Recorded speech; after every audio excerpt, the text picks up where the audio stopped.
Bien, Bismillahirrahmanirrahim, Alhamdulillahi Rabbil Alamin, As-salatu wassalamu ala Rasulihil Karim. Rabbi shrah li sadri wa yassir li amri wahlul uqdatan min lisani yafqahu qawli.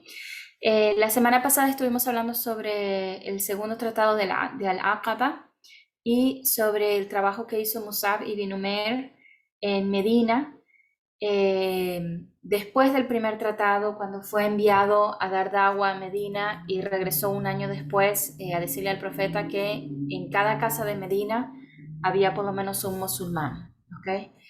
Entonces, hablamos un poquito sobre Musab ibn Umair y el trabajo que hizo, y hablamos sobre lo que fue el segundo tratado de Al-Aqaba, y hablamos de que los Quraysh se enteraron que existió un tipo de pacto entre las personas de Medina y el profeta sallallahu alaihi wasallam. Entonces en esa parte nos quedamos.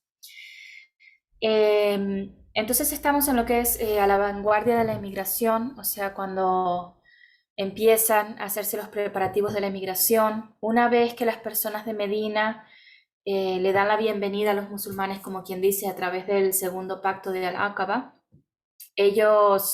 Los musulmanes empiezan a ver, ¿verdad?, en la forma cómo se van a ir de Meca para poder llegar a Medina. Y acuérdense que cuando los musulmanes emigraron a Habasha, los Quraysh no los dejaron ir tranquilamente, sino que los siguieron hasta Habasha, empezaron a ocasionar problemas en Habasha para ellos, hasta que finalmente el Najashi, que es el rey de Habasha, le dijo a los Quraysh que se fueran y que dejaran a los musulmanes tranquilos. Entonces, vemos que cuando los musulmanes van a emigrar a Medina, saben que los Quraysh no los van a dejar irse tranquilos. Además de que el hecho de que Medina les esté abriendo las puertas, o lo que era en ese momento Yathrib, porque en ese momento la ciudad no se llamaba Medina, se llamaba Yathrib, pero el hecho de que Yathrib, que era una ciudad tan cercana a Meca, les estuviera abriendo las puertas a los musulmanes y le fuera a dar al profeta sallallahu alaihi wasallam el liderazgo de la ciudad completa, era algo de preocupación para los Quraysh. Entonces los musulmanes sabían que no se les iba a dejar ir tranquilamente. El profeta sallallahu alaihi wasallam le instruyó a los musulmanes comenzar a emigrar, pero él no hizo la emigración en principio. ¿Por qué? De esto hablamos cuando hablamos de la emigración de Habasha en el trimestre pasado, que los profetas no tienen permitido abandonar al pueblo al que fueron enviados hasta que Allah subhanahu wa ta'ala no les dé el permiso. ¿Okay? Entonces, por eso el profeta no tuvo permiso de emigrar a Habasha, a África, con el resto de los musulmanes que emigraron a Habasha, porque Allah subhanahu wa ta'ala no le había dado el permiso. Y vemos que en el Corán habla de esto con la historia de Yunus, alayhi salam, o lo que se conoce, por ejemplo, en las escrituras antiguas como Jonás, el profeta Jonás. El profeta Jonás o Yunus, alayhi salam, dio dawa por muchos años a su pueblo y su gente no aceptó la creencia en un solo Dios, y él se desesperó porque tenía muchos años dando dawa y todo el mundo lo ignoró. Entonces él se desesperó y abandonó al pueblo. Dijo, me voy a ir a un lugar donde la gente quiera escuchar el mensaje de Allah y quiera hacerse musulmán. Abandonó a su gente y emprendió un viaje para irse a otro pueblo. Cuando está en ese viaje, entra en un barco, en una embarcación. Cuando están en el mar, hay una tormenta. Las personas de la embarcación, que no son musulmanes, creen en el Dios del sol y el Dios del océano y todo eso. Dicen, el Dios del océano está enojado con nosotros, tenemos que sacrificar una vida para que el Dios del océano nos perdone. Y como quien dice, ponen todos los nombres en una bolsita, sacan un nombre y el nombre que sale es el de Jonás o Yunus alayhi salam. Y lo tiran a la deriva, lo tiran al océano, pensando que de esa forma el supuesto Dios del océano los va a perdonar. Y Jonás es tirado a la deriva, o el profeta Yunus alayhi salam es tirado a la deriva y es tragado por la ballena. O por el pez. No sabemos en el Islam si fue una ballena o si fue otro animal. El Corán solamente dice un pez, un animal del océano. Cuando es tragado por el pez, ¿qué dice Jonás en la barriga del pez? Oh mi Señor, perdóname. He sido injusto conmigo mismo, perdóname. ¿Por qué un profeta de Dios va a hacer un dúa de ese tipo cuando está pasando por una tribulación tan grande, ¿verdad? Él entendió que esto era un castigo por haber abandonado a su gente, ¿ok? Que los profetas no tenían permiso de abandonar a su gente hasta que Allah subhanahu wa ta'ala no les diera la luz verde. A su gente refiriéndose al pueblo al que fueron enviados, ¿ok? No tenían permiso de abandonar al pueblo al que fueron enviados hasta que Allah subhanahu wa ta'ala no les diera el permiso. Cuando los musulmanes emigran a Habasha, el profeta sallallahu alaihi wasallam no tiene permiso de abandonar al pueblo de Meca, entonces se tiene que quedar ahí. El resto de los musulmanes emigran, él se queda en Meca, ¿okay?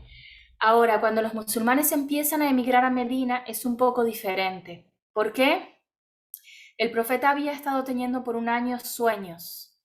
En estos sueños, él se veía que iba a emigrar a una ciudad que tenía que crecía muchos productos agropecuarios.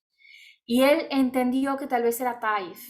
Taif es esta ciudad a la que él fue unos años antes y fue apedreado.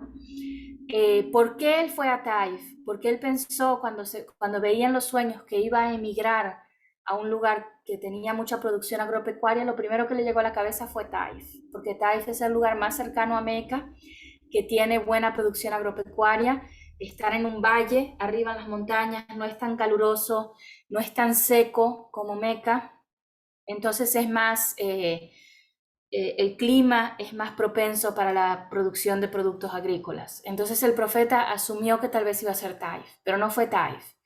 Ahora, cuando ve que las personas de Medina le están abriendo las puertas, él se sospecha que este es el lugar al que tiene que emigrar porque Medina es altamente conocido por su producción de dátiles desde antes de la llegada del Islam y también producían otros productos, ¿ok?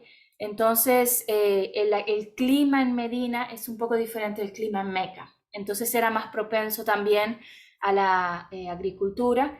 Entonces el profeta cuando vio que Medina era la ciudad que le estaba abriendo las manos, dijo, esto debe ser lo que yo vi en mi sueño. ¿Okay? O sea que el profeta se sospechaba que iba a tener permiso de emigrar, pero Allah subhanahu wa ta'ala no le había dado la orden todavía. Él manda a los musulmanes adelante y él se queda en Meca. ¿Okay? Aún así, vamos a ver, los musulmanes cuando emigraron no fue fácil para ellos. Dice, la emigración hacia Medina, en términos personales, no fue más que el abandono de los bienes materiales a cambio de que sus vidas estén a salvo, como es a veces el caso de muchos emigrantes, ¿verdad? Pero el que emigraba estaba expuesto a que le roben o maten al comienzo o al final de su partida. El futuro era oscuro, impregnado de impredecibles contrariedades. Teniendo todo esto en cuenta, los musulmanes empezaron a emigrar mientras los politeístas se esforzaban en impedirlo y en prohibirlo, sabiendo de antemano que esto implicaba el peligro de que se desintegre y destruya toda la sociedad. El primero en emigrar fue Abu Salama, un año antes del juramento del Aqaba, acorde con la opinión de Ibn Ishaq, cuando decidió abandonar la Meca. Sus parientes, en un desesperado intento por obstaculizar su partida, detuvieron a su esposa, secuestraron a su hijo e hirieron su mano. Si han tomado la clase conmigo de mujeres excepcionales, que hacemos todos los lunes en YouTube, cuando hablamos de Salama, la esposa de Abu Salama, hablamos de esto. Abu Salama, Salama y su hijo Salama. Acuérdense que Abu quiere decir el padre de Salama, quiere decir la madre de Salama. Salama era el hijo. Entonces, Salama, su padre y su madre, básicamente trataron de emigrar a Medina. Fueron parados en el camino por la tribu de Salama. La tribu de Salama le dijo a Abu Salama, esta mujer es de nuestra tribu, tú no te la puedes llevar de Meca. ¿Okay? O sea, tú te puedes ir si quieres, pero ella es nuestra, es de nuestra tribu, se queda con nosotros. Entonces, Abu Salama deja a Salama con el niño en Meca y él comienza la emigración. Después que él se va, la tribu de Abu Salama le dice a la tribu de Salama, ustedes se pueden quedar con ella porque ella pertenece a su tribu, pero el niño pertenece a la tribu del padre, o sea que él se viene con nosotros. Entonces separaron a los tres. Abu Salama se fue a Medina, Salama quedó en Meca, pero no viviendo en la misma zona, en la misma parte donde vivía su hijo. O sea, le sacaron a su hijo. Salama, después de la partida de su marido y de la pérdida de su hijo, pasó un año lamentándose y llorando. Salama se iba todos los días al desierto, como a las afueras de la ciudad, a llorar, ¿ok? Porque la separaron de su esposo, la separaron de su hijo. Un año después de la partida de su esposo y de la pérdida de su hijo, un pariente se compadeció de ella y pidió que le liberaran al hijo y que la dejaran unirse a su marido. Entonces ella viajó recorriendo 500 kilómetros hasta Medina sin ninguna ayuda. En un lugar llamado At-Tanim, Usman ibn Talha le ofreció una montura para facilitar el viaje a Medina. Ella junto a su hijo encontraron a Abu Salama en Cuba, un suburbio de Medina. Entonces, Salama decide hacer este viaje sola, caminando 500 kilómetros sola con su hijo, sin un animal, o sea, para montar, o sea, se van caminando literalmente los 500 kilómetros para encontrarse con su esposo. En el camino se encuentran con un hombre que todavía no es musulmán en este momento, Usman ibn Talha, y él como que se apiada de ella, ve a esta mujer caminando sola con el niño, y él le ofrece su montura y la lleva hasta Medina para que se reúna con su esposo. Años más adelante Usman ibn Talha se hace musulmán también, pero en este momento todavía no es musulmán. O sea que ahí vemos que, primero que nada, los musulmanes podemos tomar ayuda de un no musulmán. Hay algunas personas que son muy estrictas y dicen, no, si no es un musulmán siempre tiene... si es un no musulmán siempre tiene malas intenciones. No, hay personas buenas musulmanas y hay personas buenas no musulmanas también, ¿ok? Pero alhamdulillah, eventualmente él fue guiado y aceptó el Islam más adelante. Salama se reúne con su esposo, entonces Abu Salama, viven juntos por un tiempo, pero eventualmente Abu Salama muere y Salama se casa con el profeta sallallahu alaihi wasallam, y por eso hablamos de ella en la clase de mujeres excepcionales cuando estábamos hablando de las esposas del profeta. ¿Okay? Otro caso